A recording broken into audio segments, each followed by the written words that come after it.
The LTO Show, the premier podcast for leaders in the LTO tape storage community. Each episode dives deep into the business and technology issues that matter most. The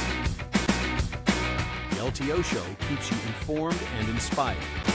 Be part of the future of storage today.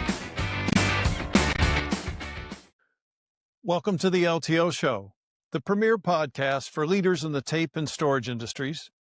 I'm your host, Pete Paisley, and each episode, I bring you conversations with industry leaders who are contributing in special ways to the tape storage community. Our goal is to deliver fresh insights into the business case for LTO tape storage. And today, I'm excited to welcome Nathan Thompson, founder and CEO of Spectra Logic. When Nathan was 13, he bought a non-working pinball machine from a paper route customer and taught himself electronics by reverse engineering every relay, switch, and stepper motor inside. That kid who couldn't afford a schematic became the founder of Spectra Logic, one of the world's leading data storage companies featuring LTO technology. From fixing arcade games in his bedroom to building memory boards in a Boulder basement, Nathan's journey proves that sometimes the best entrepreneurs start by simply refusing to accept that something can't be fixed.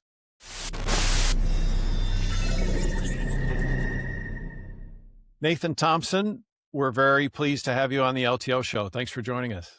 Well, thanks for inviting me. I want to talk a little bit, obviously, about how you built Spectra Logic. What led to your electronics interests while you grew up as a kid? Oh, that's a great question. I had sort of unusual circumstances, family and economics wise. And so I always was pretty much aware I would have to pay to go to college. And so I had a lot of jobs and a couple of businesses when I was in high school.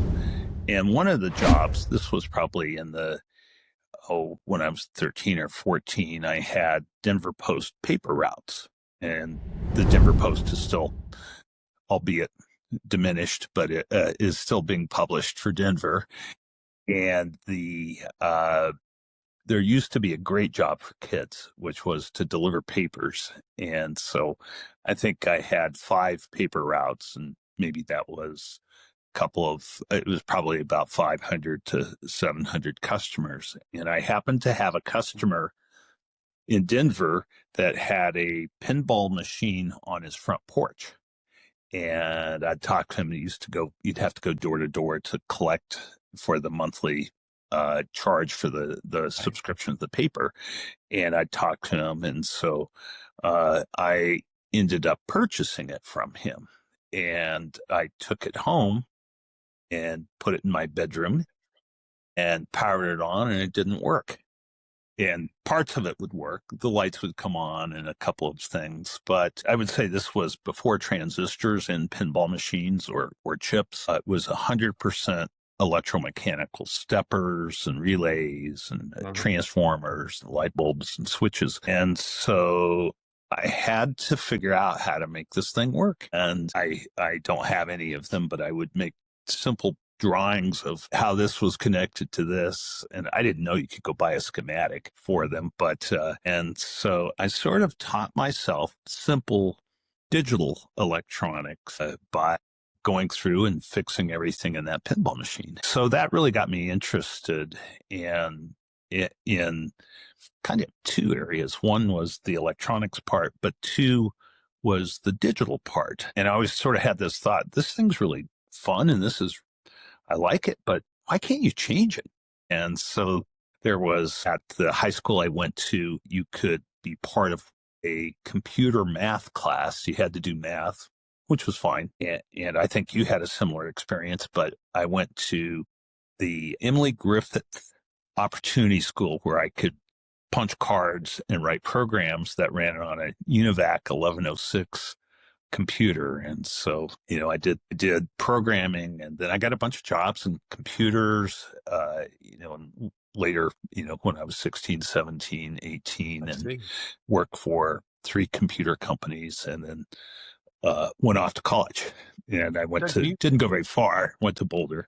I see. Do you remember the names of any of those computer companies you worked for in high school? Yeah, the first one was called MinComp, and it was a local company, and they were taking, this was a Xerox computer. Most people don't even know that Xerox made computers, but what my job was to digitize the average heights of elevations on topo maps.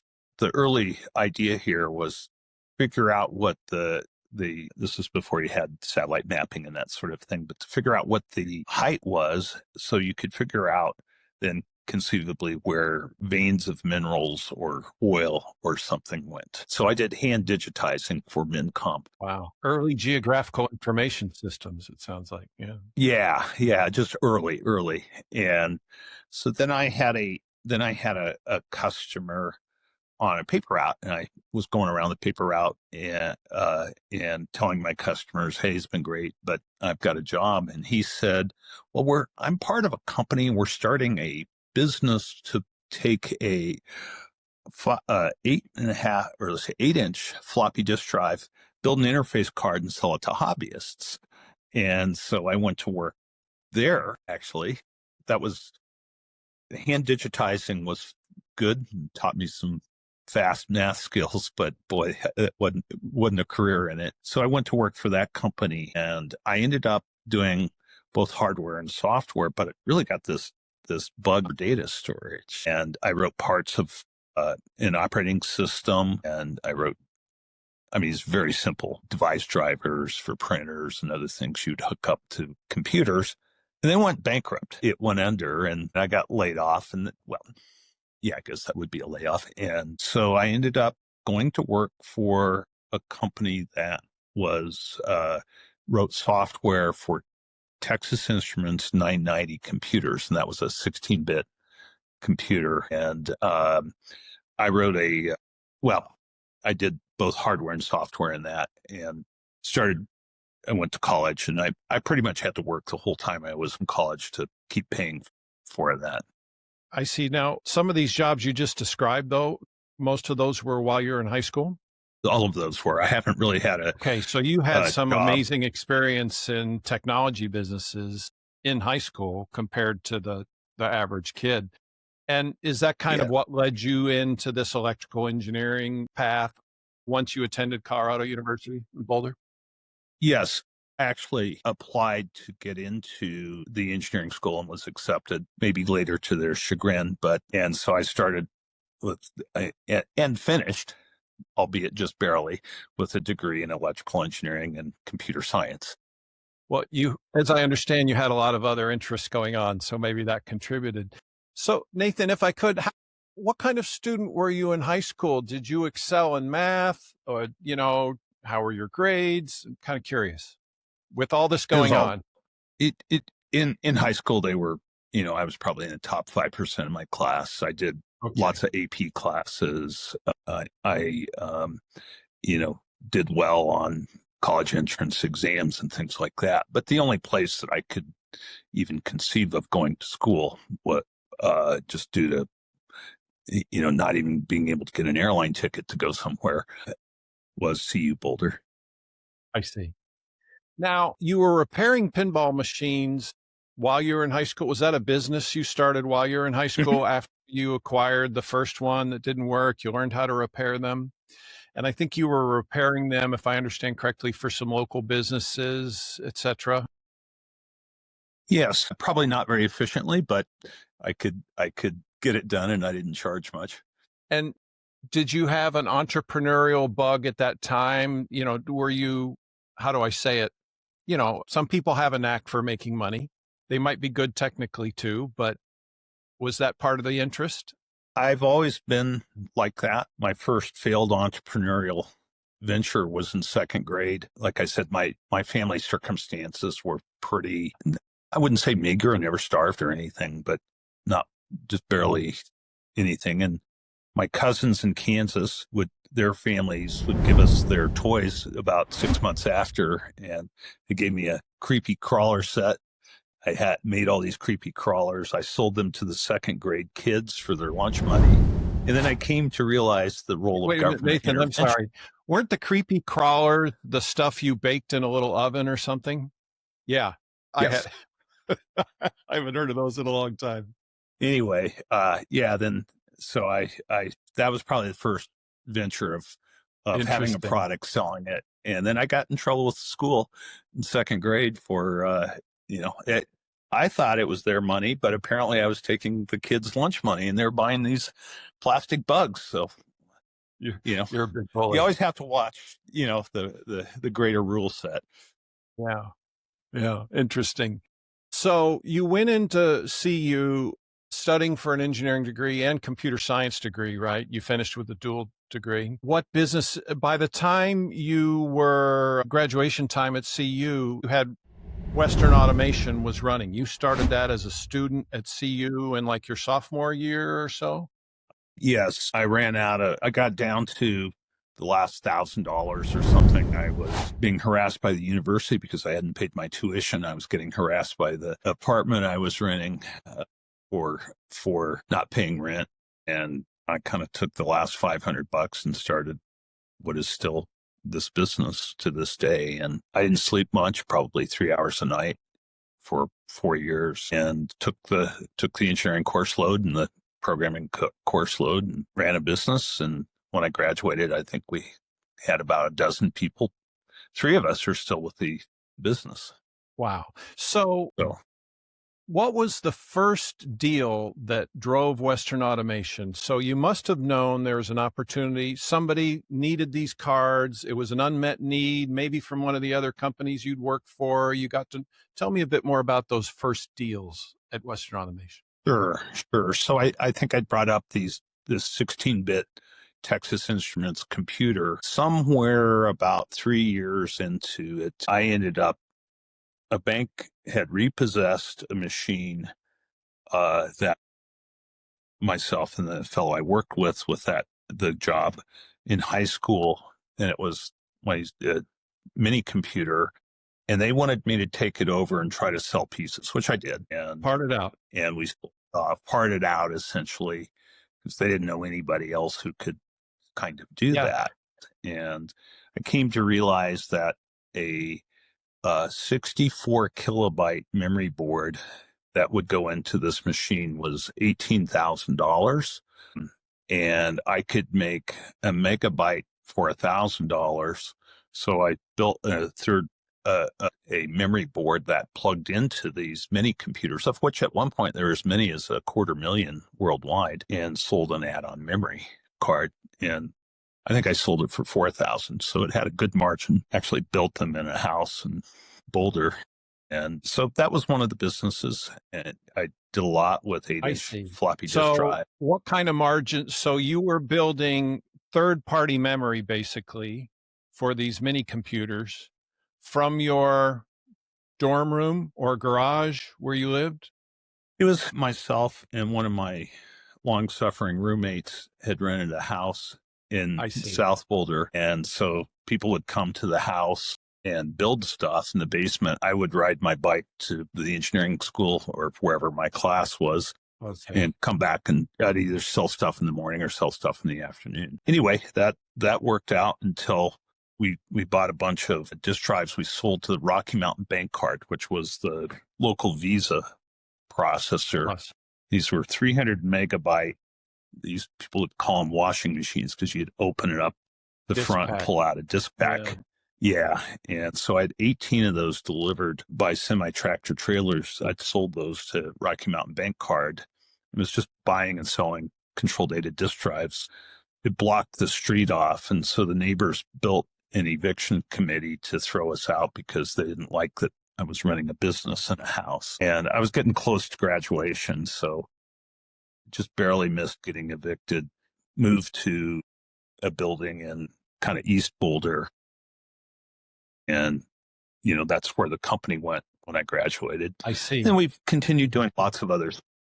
Did you have any cash flow challenges in those early days, or were the terms and margins that you were doing business with sufficient to make it pretty smooth? I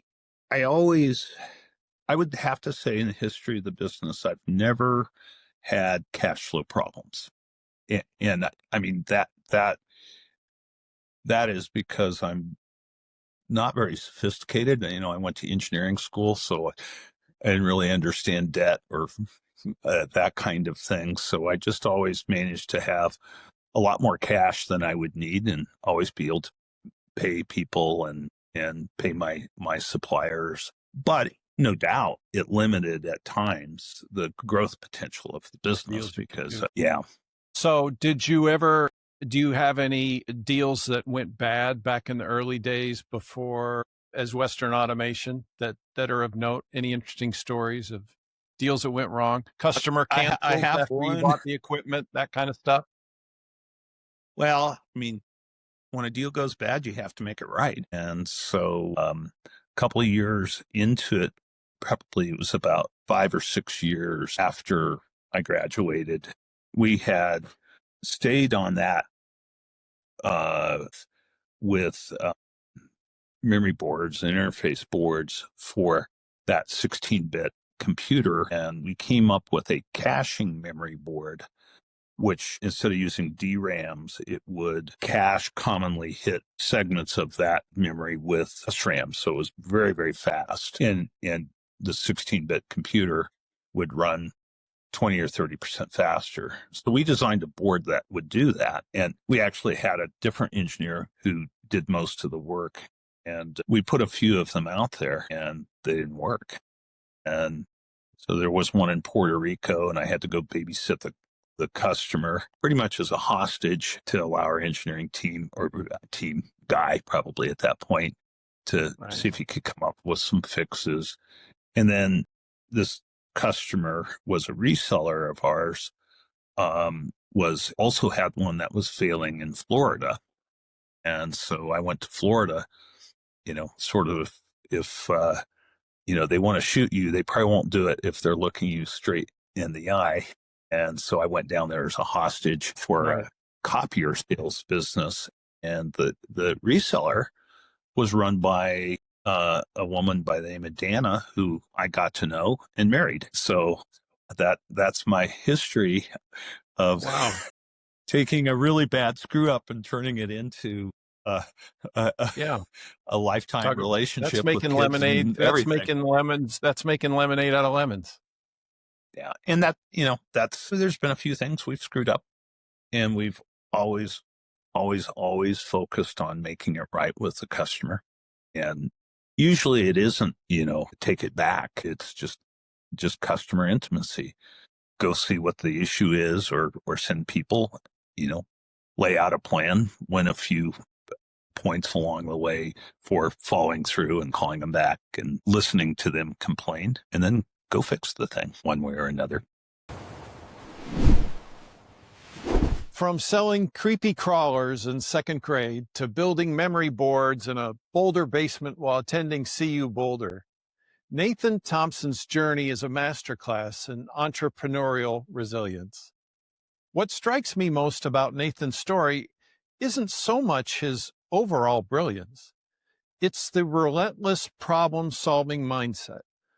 Whether he was reverse engineering that broken pinball machine without a schematic or digitizing topographic maps as a teenager, or turning a major product failure into meeting his future wife, Nathan found a way forward. And that philosophy of making it right with the customer, that's the foundation that would eventually build Spectra Logic into a data storage powerhouse. In part 2, we'll dive into how Western Automation evolved into Spectra Logic, the pivotal moments that shaped the company's direction, and the lessons Nathan learned from scaling from a dozen employees in a house that blocked traffic to leading one of the industry's most respected names in enterprise storage. If you enjoyed this episode, please subscribe to the LTO Show wherever you get your podcasts. You've been watching the LTO Show. Thanks for joining us.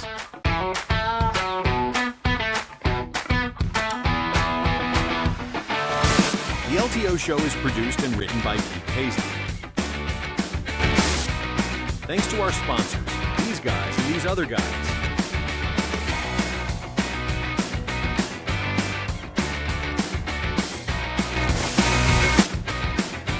Don't miss our next episode coming soon.